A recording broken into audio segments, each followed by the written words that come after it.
እመቤታችን ቅድስተ ቅዱሳን ድንግል ማርያም አለ የዓለም ቤዛ ናት ማለቴ በከንቱ አይደለም ማለት ሔዋን ከአዳም ከገነት እንድንሰደድ አድርጋን ነበር። እመቤታችን ቅድስተ ቅዱሳን ድንግል ማርያም ግን ምንም ሳትበድል ምንም ሳታውቅ ወደ ግብጽ ተሰደደች። እኛ ከሞት ወደ ሕይወት እንድንሰደድ ማለት ነው። ታውቃላችሁ እንዴት እንደተሰደደች እንዲደረሰባትን መከራ አባታችን ቅዱስ ጊዮርጊስ ሲናገር ምንድነው ያለው? ዘንበ ይከፍል ወህሊና ያንቀለቅል ሶበ ይትነገር ሕማማት ያለ ድንግል የዛች ድንግል መከራ አለ ሲነገር ልቦናን ይከፋፍላል፣ ሰውነትን ያስጨንቃል አለ። ለምን አይደለም መንገድ ቀርቶ ፀሐይ እንኳን መጥቷት አያውቅም። በቤተ መቅደስ ነው ያደገችው። ረሃብን አታውቅም፣ መከራን አታውቅም፣ ሰውን አታውቅም።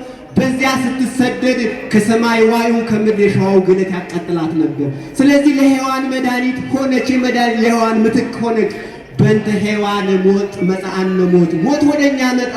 ሔዋን ቀዳሚት ነበረት ድንግለ ሔዋን ድንግል ነበረች። ድንግልና ብቻ ቁም ነገር አለው ካልገኛል ያለ ትሕትና ያለ ንጽሕና ዋጋ የለውምና ሔዋንም ድንግል ነበረች። ነገር ግን ድንግል ብትሆንም ዋሳሃታ ዲያብሎስ ትዝ ካላችሁ የኤልሳቤጥ መንፈስ ቅዱስ ሲመላባት ምንድነው ያለችው? አንቺ ከሴቶች ሁሉ የተመረጥሽ የተከበርሽ ከሁሉ ሁሉ ንጽሕት ንዕድ ክብርት የሆንሽ አንቺ ወደ እኔ ትመጪ ዘንድ እንዴት ይሆናል ብላ ቃሏን ከፍ አድርጋ ማንን ያመሰገነችው? ማንን ያመሰገነችው? እመቤታችንን ያመሰገነችው። ለምን? መንፈስ ቅዱስ ሲሞላበት አንድ ሰው የመንፈስ ቅዱስን ማደሪያ ነው የሚመለከተው። እያድር ነው የሚያድገው ሰው በሃይማኖት ማለት ነው። እመቤታችንን ሲያይ እግዚአብሔር ሊያይ አይችልም። ንጽሕናው ቅዱስናው ይወስነዋል፣ አይችልም። ከዚህ አንጻር ዛሬ ግን በዘመናችን መንፈስ ቅዱስ አድሮብናል፣ ጸጋ ሞልቶብናል የሚሉ ሰዎች ደግሞ እሷን እየሰደቡ በእሷ ላይ ጠላት ሆነው መሬት ላይ ሲንደፋደፉ ታያላችሁ። ይሄ መንፈስ ቅዱስ ነው እውነት? ይሄ እውነት ጸጋ እግዚአብሔር ነው? አባታችን ቅዱስ ሶሎሞን ምን አለ? እቺ ለተዛች የሁሉ እናት ለተባለችው ለሔዋን አንዲት ናት፣ እንዲሁም ደግሞ ለወለደቻት ለሐናም የተመረጠች ናት ይላል። ብዙ ደጋግ የተመረጡ ልጆች አሉ። መቼም ልጅ አይደለም ታውቃላችሁ። የእመቤታችን አመራረት ግን ይለያል። ሐና ወሳዶቅ ወለዱ ሰማይ ሊቁ ሲናገር ሐናና ሳዶቅ ሐናና ኢያቄም ሰማይን ወለዱ አለ።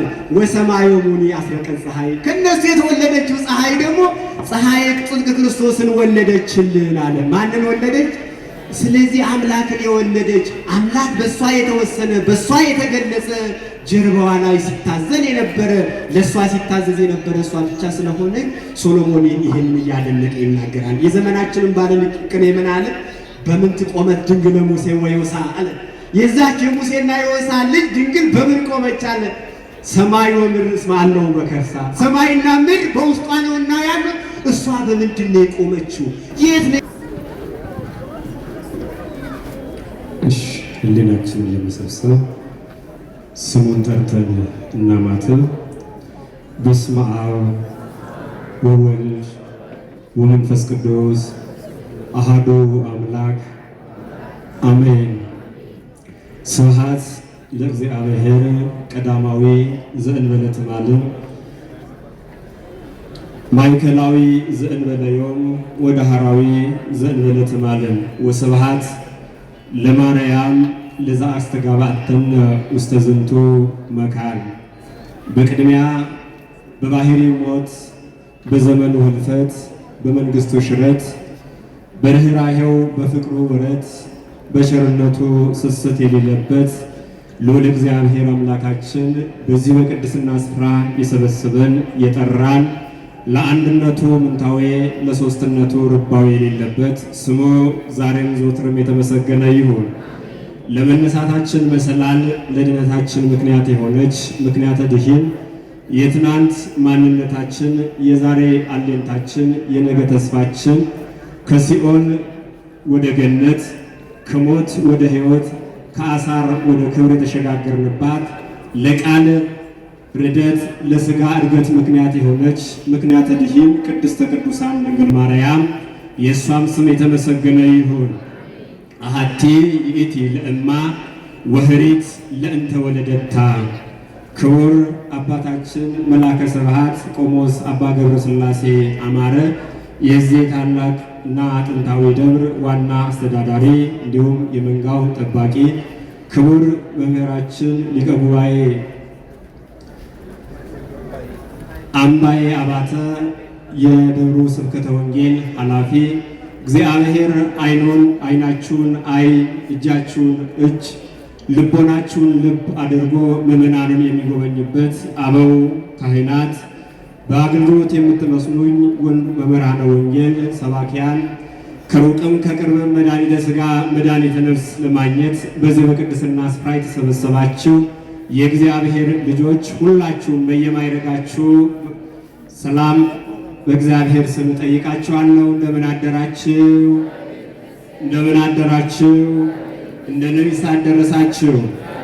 እግዚአብሔር ይመስገን ብለን እናመሰግነው ዘንድ በመመስገኛው ስፍራ የሰበሰበን እንደ መለኮቱ አምላካችን ቢሆንም እንደ ርኅራኄው እንደ ቸርነቱ አባታችን ነውና ሰውን ተሸሽገን ጨለማን ተገን አድርገን የምንሰራውን በደላችንን ሳይቆጥርብን እንደ ሰውነታችን ክፋት እንደ ልቦናችን ጽነት እንደ አንደበታችን ሐሰት ተመልክቶ ሳይፈርድብን ለፍቅር ለሰላም ለምህረት የሰበሰበን ስሙ በድጋሜ የተመሰገነ ይሁን። ካመሰገናችሁት ለሌላችሁ አመስግኑ። ስለ እግዚአብሔር የምንነጋገርባት ቋንቋችን፣ እሱን የምናይባት ዓይናችን ቅድስተ ቅዱሳን ድንግል ማርያም እሷም ለድነት ተመርጣለችና ክብር ምስጋና ይድረሳል። እግዚአብሔር በረዳንና በፈቀደልን መጠን የትምህርታችን ርዕስ በዚህ በማኅሌየ መኃልይ ምዕራፍ 6 ቁጥር 9 ላይ ያለውን ኃይለ ቃል መነሻ በማድረግ ስለ እግዚአብሔር እንማማራለን፣ እንሰማለን። ለቅዱሳን አባቶቻችን ምስጢሩን የገለጸ ለእኛም እንድናስተውል እንድንሰማው በቸርነቱ ያድለን። ኃይለ ቃሉ እንዲህ ይላል። ለወለደቻት አንዲት ናት፣ ለእናቷ አንዲት ናት፣ ለወለደቻትም የተመረጠች ናት ይላል። ስለ ቃሉ የእግዚአብሔር ስሙ የተመሰገነ ይሁን። ይህን ኃይለ ቃል ሁላችሁም ከኔ ጋር በጋራ ትላላችሁ። ለወለደቻት በሉ። የተመረጠች ናት፣ ለእናቷም አንዲት ናት። ይሄ ቃል የተነገረው ስለ እማምላክ ስለ ቅድስተ ቅዱሳን ስለ ድንግል ማርያም ብቻ ነውና ለስም አጠራሯ ክብር ምስጋና ይድረሳት። እልል ብላችሁ አመስግኗል። ኃይለ ቃሉን የተናገረው እግዚአብሔር አምላክ ጥበብን ከማስተዋል ጋር ያደለው ነቢዩ ሶሎሞን ነው።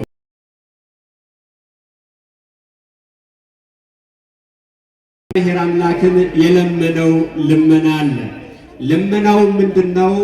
ሀቦ ለገብርከ ልበ ርቱዐ ከመ ይፍልጥ ሰናየው እኩየ። አቤቱ ፈጣሪ ሆይ የተጻፈውን መጽሐፍ ለማንበብ አስቀድሞ የተጻፈበትን ቋንቋ ማወቅ ያስፈልጋል። የቋንቋውን ፊደል በደንብ ማወቅ ይቻላል። ስለዚህ ስለ አንተ ምስጢር እረዳ ዘንድ ከክፉ ነገር እለይ ዘንድ ወደ አንተ እገሰግስ ዘንድ አንተን አግኝቼ ካንተ ጋር እንድኖር አቤቱ ፈጣሪ ሆይ መልካም ልብን ፍጠርልኝ፣ ልብፁዕ ሕሊና ቅኑ ትሑት ሰብእናን አድለኝ ብሎ እግዚአብሔርን ለመነ። እግዚአብሔር ደግሞ ሲሰጥ የማያልቀውን ነውና ሰሎሞን ለእግዚአብሔር ስለታዘዘ ሰሎሞን እግዚአብሔርን ስላገለገለ ለማአፈርነ ተአዝዞተ ለመለኮት ንበጽሕ ሀበ አዝዞተ መለኮት።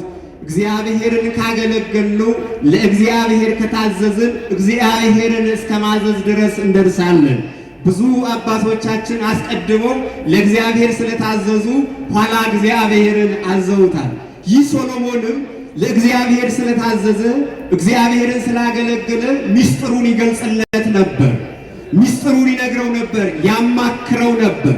እግዚአብሔርም ሲመርጥ እግዚአብሔርም ሲወድ አስቀድሞ ሽልማት አድርጎ የሚሰጠው ስጦታ አድርጎ የሚያቀርበው እናቱ ቅድስተ ቅዱሳን ድንግል ማርያምን ነው።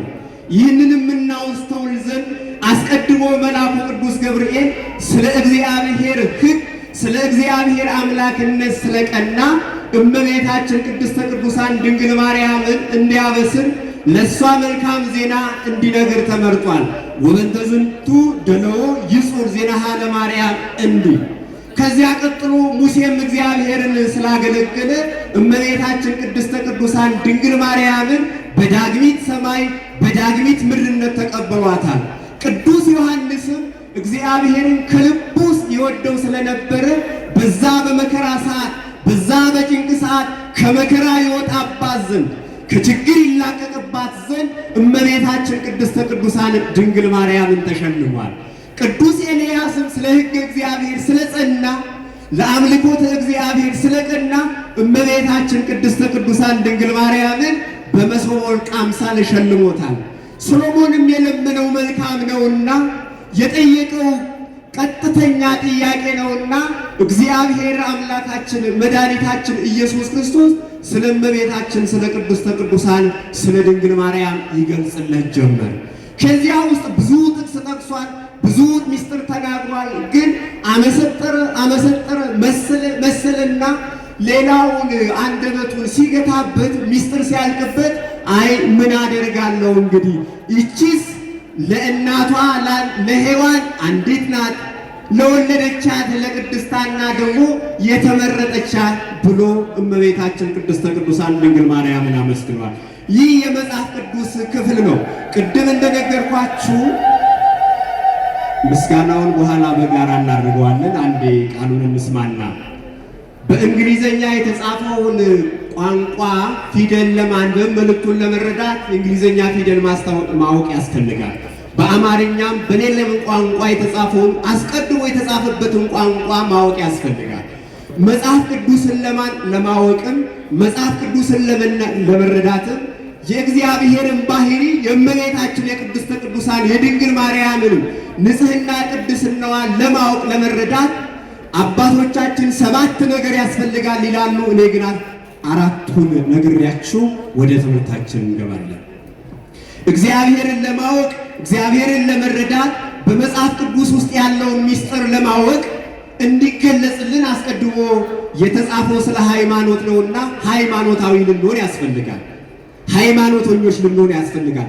ሃይማኖት ከሌለን ሃይማኖትን ካልያዝ ልናውቀው አንችልም። ምክንያቱም እሱ የሚነግረን ሃይማኖታዊ ነገርን ስለሆነ የተጻፈውም በሃይማኖት እጅ የተነገረውም በአንድ ሃይማኖት ቋንቋ ስለሆነ ማለት ነው። እግዚአብሔር ረቂቅ ስለሆነ የሚናገረው መጽሐፍም ረቂቅ ነው። እግዚአብሔር ልዑል ስለሆነ መጽሐፉም ከፍ ያለ ነው። እግዚአብሔር ክቡር ስለሆነ ቃሉም የከበረ ነውና ይሄንን የከበረ ይሄንን የረቀቀ ይሄንን የተቀደሰ ምስጢር ለመረዳት የተቀደሰና የተለየ ሃይማኖት ያስፈልገናል። ሁለተኛ ላይ ትህትና ያስፈልገናል። ምን ያስፈልገናል አልኳችሁ? ትህትና። ዕውቀት ያለ ትህትና ያለ ንጽሕና እብደት ነው። ብዙ ሰዎች ብዙ አውቀው ብዙ ሸምድደው ብዙ ተረድተው ነገር ግን ሕይወት ትህትና ንጽሕና ስለሌላቸው የሚናገሩት ነገር ሰውን የሚያሳዝን የሚያሳፍር ሆኖ እኛም ማፍረባቸዋል፣ እግዚአብሔርም አዝኖባቸዋል። ስለዚህ ስለ እግዚአብሔር ለመረዳት ስለ እግዚአብሔር ለማወቅ ንጽሕናና ትህትና ያስፈልጋል። ትህትናስ ምርኢቲ ለፀዊረ ኩሉ ምግባራት፣ ያንን የማይቻለውን ምስጢር መቻል የሚቻለው የማይወሰነው ምስጢር መወሰን የምንችለው እመቤታችን ቅድስተ ቅዱሳን ድንግል ማርያም በትህትናዋ አምላክን እንደጸነሰች እንደወለደችና እንደቻለች እኛም ማወቅና መረዳት የምንችለው በትህትናችን ነው።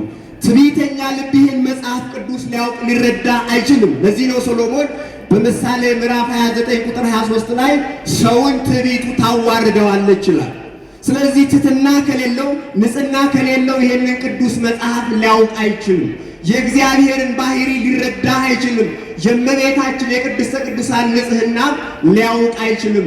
ለምን? ንጹሑን የሚያየው ንጹሕ ስለሆነ፣ ትልቅን ሸክም መሸከም የሚችለው ትልቅ ጉልበት ስለሆነ ማለት ነው። ስለዚህ ሃይማኖት ያስፈልጋል፣ ትህትና ያስፈልጋል። ከዚያ ቀጥሎ ደግሞ ንጽሕና ያስፈልጋል።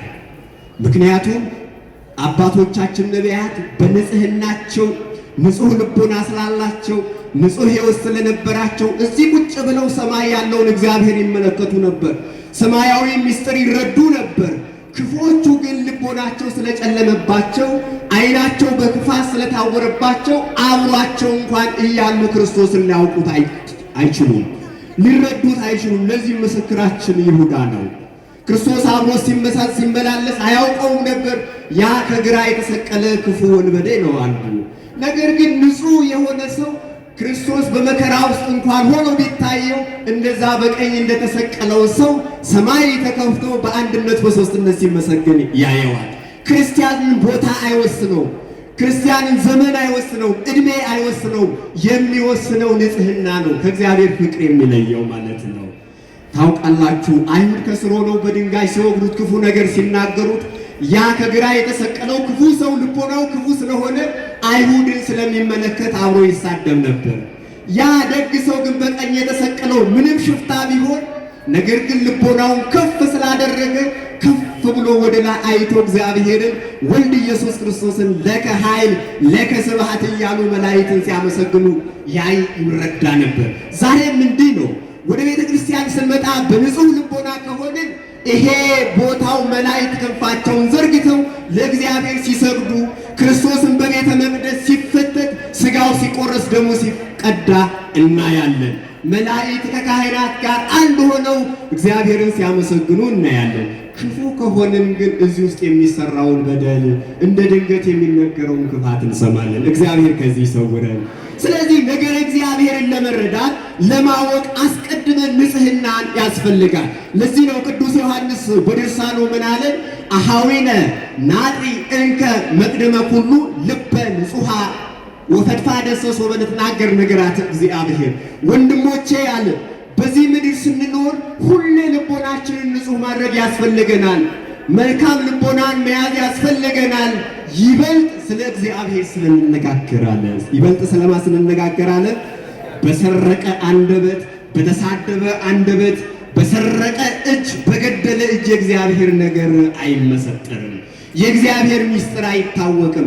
እና ሶሎሞን ይሄንን ሊያውቅ የቻለው ይሄንን ሊረዳ የቻለው በመጀመሪያ በድሎ ነበር። ነገር ግን ንስሐ ገባ፣ ወደ እግዚአብሔር ቀረበና ትሁት ልቦናን ያዘ፣ ንጹሕ ሕሊናን ያዘ፣ ሃይማኖትን ያዘ። እንዲህ አደረገና እግዚአብሔር በሱ ላይ ይገልጸው፣ በሱ ላይ ይታይ ጀመር። የመጨረሻውን ነገራችሁና ወደ ትምህርት ልግባ። የእግዚአብሔርን ነገር ለማወቅ መጽሐፍ ቅዱስን ለመረዳት ጸሎት ያስፈልጋል። ምን ያስፈልጋል? ጸሎትሰ ታስተሳትፍ ልቦና ምስለ እግዚአብሔር ወታፈደፍን ምስጢራተ መለኮት። ጸሎት አለ ከእግዚአብሔር ጋር የምንነጋገርባት፣ እግዚአብሔር ፈቃዱን ለእኛ የሚገልጽበት፣ እኛም ልመናችንን የምናቀርብበት አንደበት ናት። ይህ ብቻ አይደለም፣ ልቦናችን ከእግዚአብሔር ጋር የሚሳተፍበት፣ አንድ የሚሆንበት፣ የእግዚአብሔር ምስጢር በእኛ ላይ የሚገለጽበት ነው አለ። ስለዚህ ጸሎት ማለት እኛ ወደ እግዚአብሔር የምናቀርበው ጥያቄ ነው። ትምህርት ማለት ደግሞ እግዚአብሔር ለእኛ የሚናገረውና የሚያስተላልፈው መልእክት ነው። ሰሎሞን ይህንን ገንዘብ ስላደረገ ስለ እመቤታችን ስለ ቅድስተ ቅዱሳን ስለ ድንግል ማርያም ተገለጸለትና ምን አለ? አሃቲ ይእቲ ለእማ ወህሪት ለእንተ ወለደታ። ይቺ አለ ያቺ ወሁረታት ያደ ምስጢር፣ ያቺ ሰው በማይረዳው እግዚአብሔር ለወዳጆቹ ብቻ የሚገልጻት ሽልማት አድርጎ የሚያቀርባት ያቺ ለደጋጎች የምትሰጥ ቅድስተ ቅዱሳን ድንግል ማርያም። ዓለም የተፈጠረው ስለ እሷ ነው። እሷ ደግሞ ለድኅነተ ዓለም የተፈጠረች ቅድስተ ቅዱሳን ድንግል ማርያም። ከሔዋን ወገን እሷን የሚመስል የለም። እንደገና ከተወለደችም ሴቶች እሷን የሚተካ የለምና አንዲት ናት አለ። ስንት ናት? አንዲት ናት። ይህንን ያለበት ምክንያት ብዙ ደጋግ ነቢያት ተነስተዋል፣ ቁጥራቸው ብዙ ነው። ብዙ ደጋግ ሐዋርያት ተነስተዋል፣ ቁጥራቸው ብዙ ነው። ብዙ ሊቃውንት ተነስተዋል፣ ቁጥራቸው ብዙ ነው። ብዙ ደጋግ ሴቶች ቅዱሳን ተነስተዋል፣ ቁጥራቸውም ጸጋቸውም ብዙ ነው። አምላክን የወለደች ግን አንድ እሷ ብቻ ስለሆነች አንዲት ናት አለ። ክብር ምስጋና ይድረሳት። እና ወደ መጽሐፍ ቅዱስ ስንገባ ብዙ አባቶች እናንተ የምትናገሩ ከራሳችሁ አምጥታችሁ ነው እንጂ መጽሐፍ ቅዱስ ስለሷ መይተጻፈ መይተናገረ ይሉናል። ነገር ግን አበው ይሄንን ሲናገሩ በሁለት ነገር ይገልጹታል። በመጀመሪያ ራሷ መጽሐፍ ስለሆነች መጽሐፍ ቅዱስ ስለሷ አያወሳም ይላሉ። እሷ ምን ስለሆነች? መጽሐፍ ስለሆነች። በዚህ በትንቢተ ኢሳይያስ ምዕራፍ 29 ቁጥር 12 ላይ ምን ይላል? ወሀብዎ ወይሁብዎ መጽሐፈ ለብእሲ ዘየአምር አንብቦተ መጽሐፍ ከመ ያንብብ መጽሐፈ ወይቤሎሙ ኢየአምር አንብቦተ መጽሐፍ። መጽሐፍን ለማያነብ ሰው መጽሐፍ አንብብ ብለው ይሰጡታል። እሱም መጽሐፉን ማንበብ አይችልምና ማንበብ አይቻለኝም ብሎ ይመልሳል ይላል። ይህን የተናገረው ነቢዩ ኢሳይያስ ነው። መጽሐፍ የተባለች እመቤታችን ቅድስተ ቅዱሳን ድንግል ማርያም ናት። መጽሐፍ ማንበብን አይችልም የተባለ በመጀመሪያ ጠብቃት ተብሎ ሲሰጠው እኔ እንዴት ይሆንልኛል ብሎ የተከራከረ ዮሴፍ ነው። ስለዚህ እሷ ደግሞ ነገረ ሥጋዌ የተመሰጠረባት የእግዚአብሔር አንድነት ሦስትነት የተገለጸባት የምንድንበት ሥጋና ደም የተዘጋጀባት ንጽሕት መሰወ ወርቅ ናትና እሷ ከመጽሐፍን ትበልጣለች። ለዚህ ነው አባታችን ሄራቅሊስ ኦ ከዘ ተጽሕፈ ውስቴቱ መጽሐፈ ግዕዝ አለ ኩሉ ዓለም፣ የሰው ሁሉ ድነት የተጻፈባት የሰው ሁሉ ድነት የተከናወነባት ያችን ንጽሕት መጽሐፍ ለሷ አንክሮ ይገባላል። ስለዚህ ለመጽሐፍ መጽሐፍ አይጠቀስምና እራሷ መጽሐፍ ስለሆነች መጽሐፉ ላይ ብዙ ሰዎች ሊያውቁትና ሊረዱት ያልተቻለ ምስጢር ተጽፏል። ይሄንንም ሊቃውንት አባቶቻችን ሲነግሩ ይሄ ብቻ አይደለም ይላሉ፣ ተጽፏልም ይላሉ። ታሪክ እንዳይስብ እናሳጥረውና ተጽፏል። እንደውም መጻሕፍቱ የሚጀምሩትን በሷ ነው፣ የሚጨርሱትን በሷ ነው። መጽሐፍ ቅዱስ ማለት ነው። መጀመሪያ ላይ ኦሪት ዘፍጥረት ምዕራፍ 1 ላይ ስታዩ በቀዳሚ ገብረ እግዚአብሔር ሰማየ ወምድረ ይላል። ነገር ግን በመጀመሪያ እግዚአብሔር ሰማይና ምድርን ፈጠረ። ንባቡን ስታነቡ 7 ፍጥረታትን ነበር የፈጠረው። ነገር ግን አስቀድሞ እግዚአብሔር አምላክ ሰማይና ምድርን ፈጠረ ብሎ ሙሴ መናገሩ እግዚአብሔርን ተገለጽልኝ ብሎ ሙሴ ሲጠይቅ አንተ ዘር ያልወደቀበት ንጹህ ምድር አለና ከዚያ ላይ መስዋዕት አቅርበህልኝ ትረዳኛለህ ታውቀኛለህ ብሎት ነበርና ምድር የተባለች እሷ ስለሆነች ዳግሚት ሰማይ የተባለች ፀሐየ ጽድቅ ክርስቶስ የሚወጣባት ሰማይ ስለሆነች መጽሐፉ አስቀድሞ እግዚአብሔር ሰማይና ምድርን ፈጠረ አለ።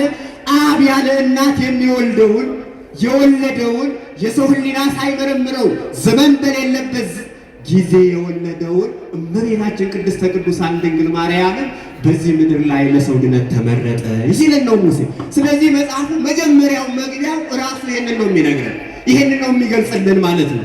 ዮሐንስም ዋስተርአየ አብይ ተአምር በውስተ ሰማይ፣ በሰማይ ታላቅ ታምር ታየ አለ። ሰማይ የተባለች እሷ ናት። ታምር የተባለች አምላክን በድንግልና ጸንሳ በድንግልና መውለዷ ነው። አምላክን ያለ እሷ የወለደ የለም።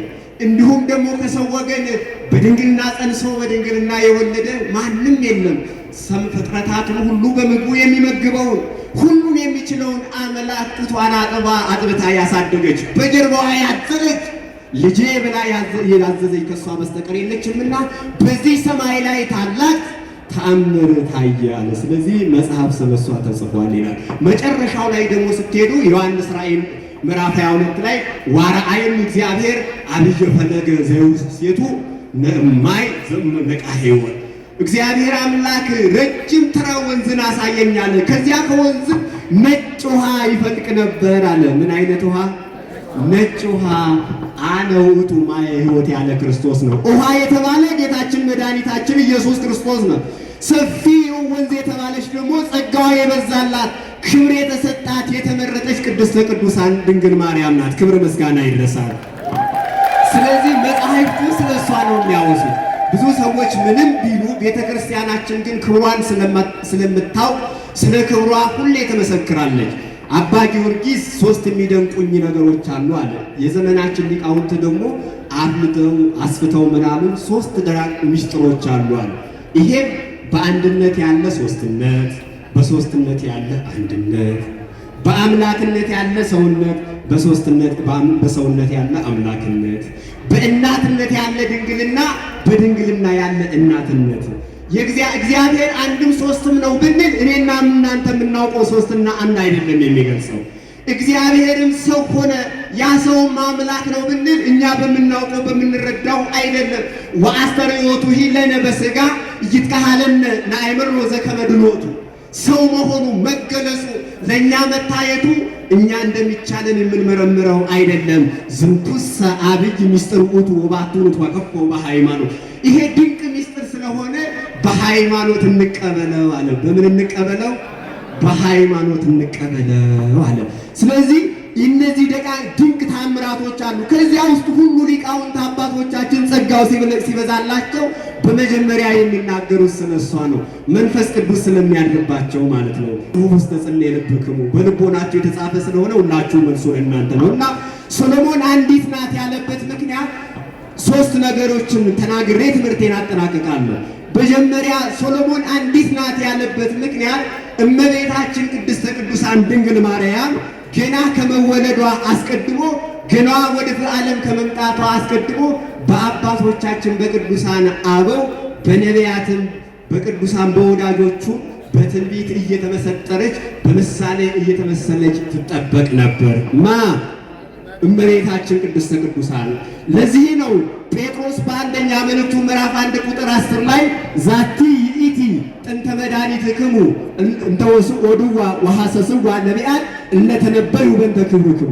ስለ እናንተ ጸጋ ስለ እናንተ ድነት እግዚአብሔር ከሰማያት ሰማያት ወርዶ ሥጋውን ቆርሶ ደሙን አፍሶ ዓለምን እንደሚያድን እናንተ ከዲያብሎስ ቁራኝነት ወጥታችሁ የእግዚአብሔር ልጆች እንደምትባሉ ከፍዳ ከመርገም ወጣችሁ ክብሩን እንደምትወርሱ ትንቢት የተናገሩ ነቢያት ምሳሌ የመሰሉላት ትንቢት የተናገሩባት ሙሴ ዳግሚት ሰማይ ዳግሚት ምድር ያላት፣ ኢሳይያስ የድነታችን ምልክት ያላት፣ ሕዝቅኤል የተዘጋች ደጃፍ ያላት፣ ሌሎች ቅዱሳንም እግዚአብሔር በፈቀደላቸው መጠን ስለ እሷ ክብር የተናገሩላት የእናንተ መድኃኒት እቺ ናት አለ። የእናንተ ምንድን ናት አለ?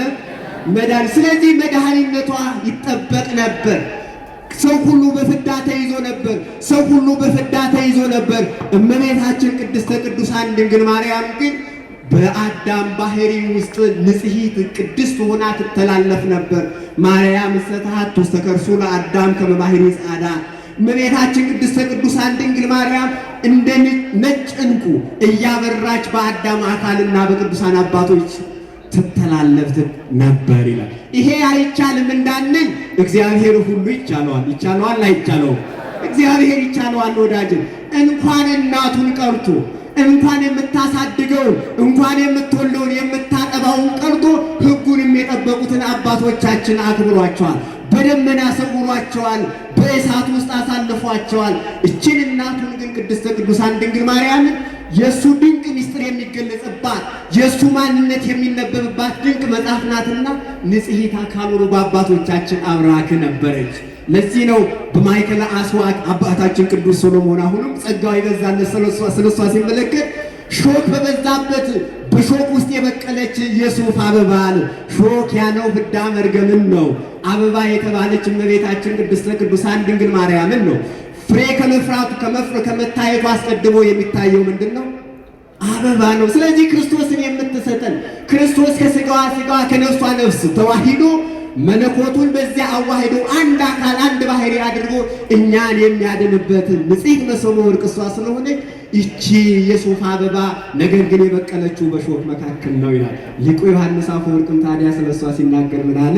ወሃሎ አሃዱ ዕዳ ለዓይነት ዝምደ አንስት ወበንተዚህ ኮነት ማርያም ተዳይተ ሔዋን ለሔዋን። ሔዋን ድንግል ነበረች፣ ዲያብሎስ አሳታት።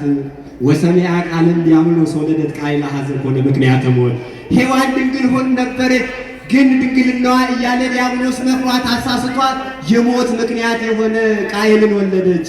ወማርያም እሰሶ በአብሰራ ገብርኤል ወለደት አምላከ ዘእንበለ ዘር ወበውእቱ ሥጋ ወደም ኮነ ሕይወትን ወፈድፈነ በዓለም። ነገር ግን እመቤታችን ቅድስተ ቅዱሳን ድንግል ማርያም ሔዋንና ዲያብሎስ ተመካክረው ያመጡትን ሞት ከገብርኤል ጋር በመመካከር ቃሉን በመስማት አምላክን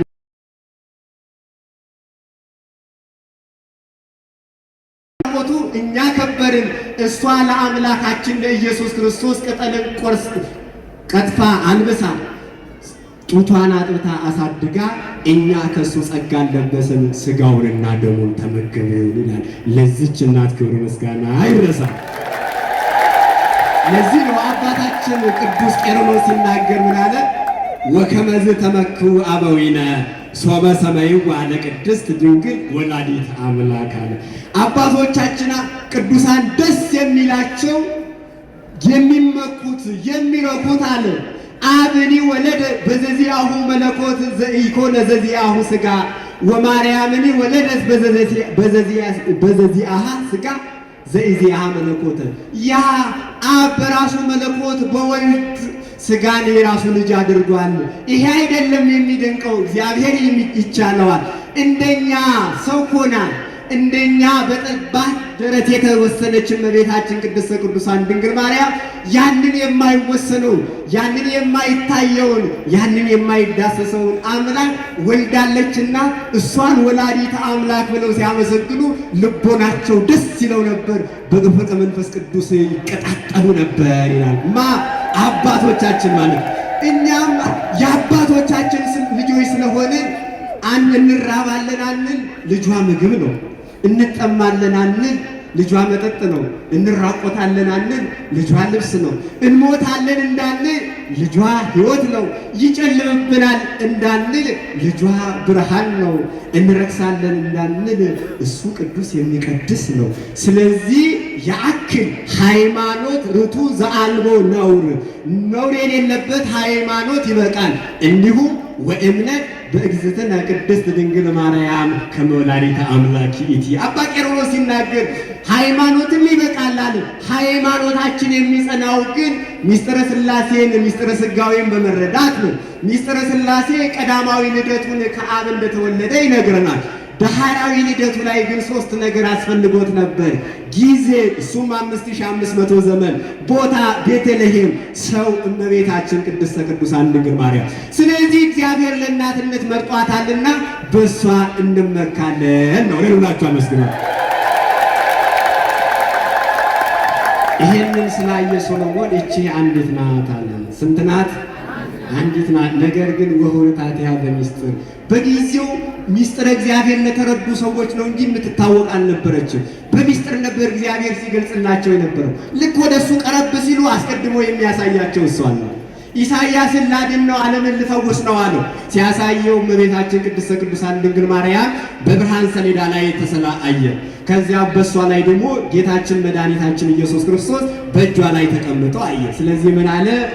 ወይሁበክሙ እግዚአብሔር አብየ ትምህርት፣ እግዚአብሔር ታላቅ ምልክትን ይሰጣችኋል አለ። መቼ? የድነት ሰዓት ሲደርስ ድንግል በድንግልና ጸንሳ በድንግልና ትወልዳለች አለ። ሙሴንም እንደዛው ገልጾለታል። ለደጋግ አባቶቻችንም እንደሳ ሰጥቷቸዋልና እንደሷ የከበረ ስለሌለ ሶሎሞን እሷን የሚበልጥ እሷን የሚመስል የለም አለ።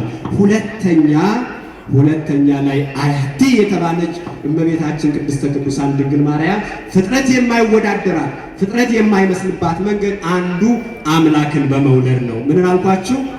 አምላክን በመውለድ ነው። ቅድም እንደነገርኳችሁ ለዳህራዊ ልደቱ 3 ነገር አስፈልጎታል። ነገር ግን ሰው ቢከብር ቢመረጥ የእግዚአብሔር ወዳጅ ሊባል ይችላል። እግዚአብሔርን ሊያገለግለው ይችላል። እግዚአብሔር መንግስቱን ያወርሰዋል፣ በክብር ያኖረዋል።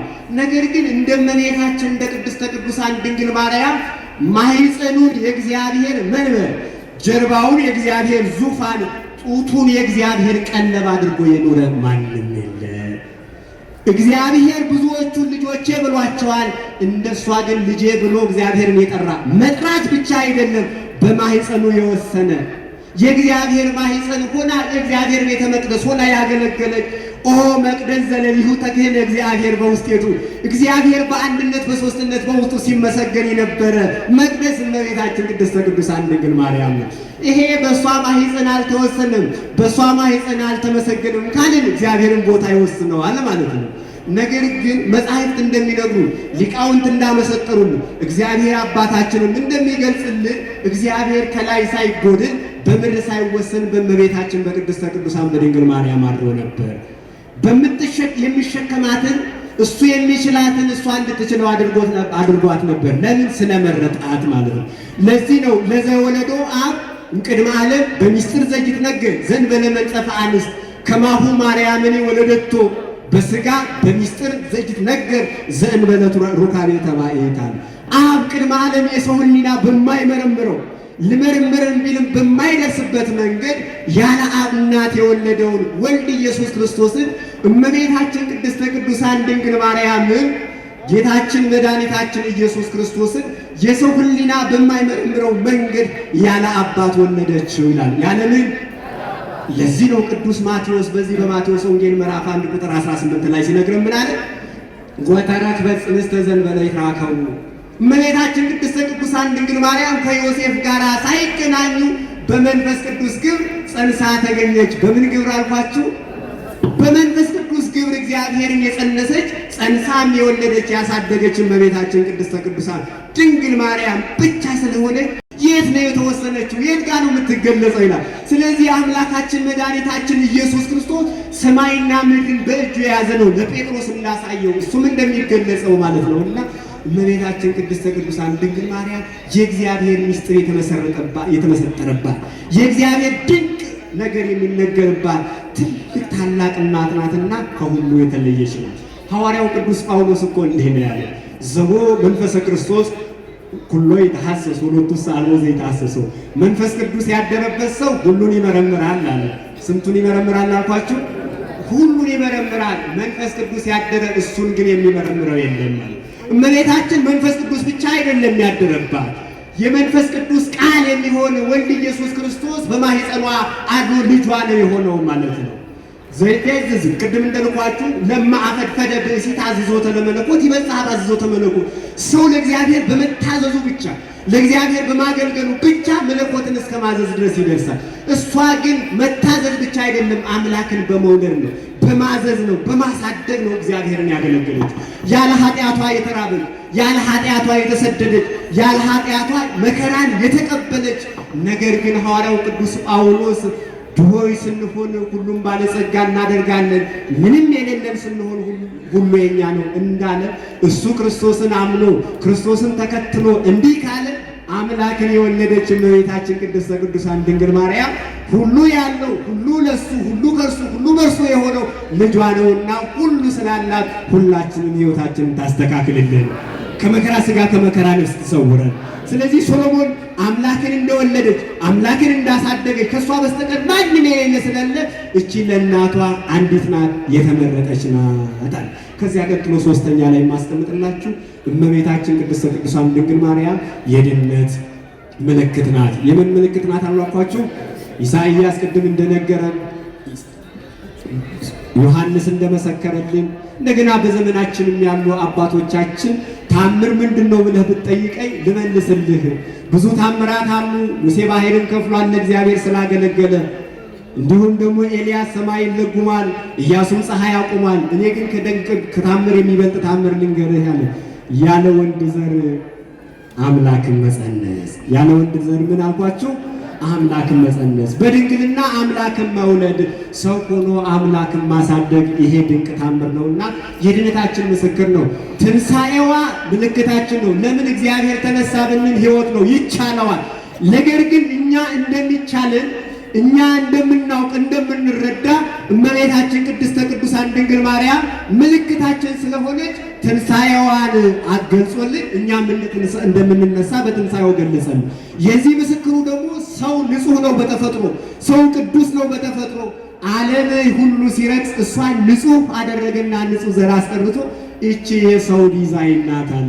ሰው እንዲህ ነው መልኩ፣ ሰው አራያው እንዲህ ነው፣ ቀድሞ የተፈጠረበትም ዓላማ ይሄ ነው ብሎ በንጽህና አስቀምጧት ነበር፣ በንጽህና ፈጥሯት ነበር። ስለዚህ ለንጽህናችንም የመጀመሪያ የድነት ምስክራችን ምልክታችን እሷ ናት። እንደምናርግ እርገታችንን ያየንባት ነው እሷ ነው። እግዚአብሔር ብቻ ነዋ በሁሉ ቦታ ያለ ስለሆነ ማለት ነው። እና ሰዓት ስለሌለን ነው የእመቤታችን ቅድስተ ቅዱሳን የድንግል ማርያምን ክብሯን ጣዕሟን ያሳድርብን። እሷን የወደደውን እግዚአብሔር ቅድም እንደነገርኳችሁ እናቱን ይሸልሟልና ከእሷ ጋር ኖረን ሁሉ ያለው ልጇ ነውና ከመከራ ሥጋ ከመከራ ነፍስ እንድንፈወስ በረከቷን ረድኤቷን እንድናገኝ በቸርነቱ ያገዘን ያስተማረን የመከረንን እግዚአብሔር ክብር ምስጋና ይግባው። ወስብሐት ለእግዚአብሔር ወለወላዲቱ ድንግል ወለመስቀሉ ክቡር።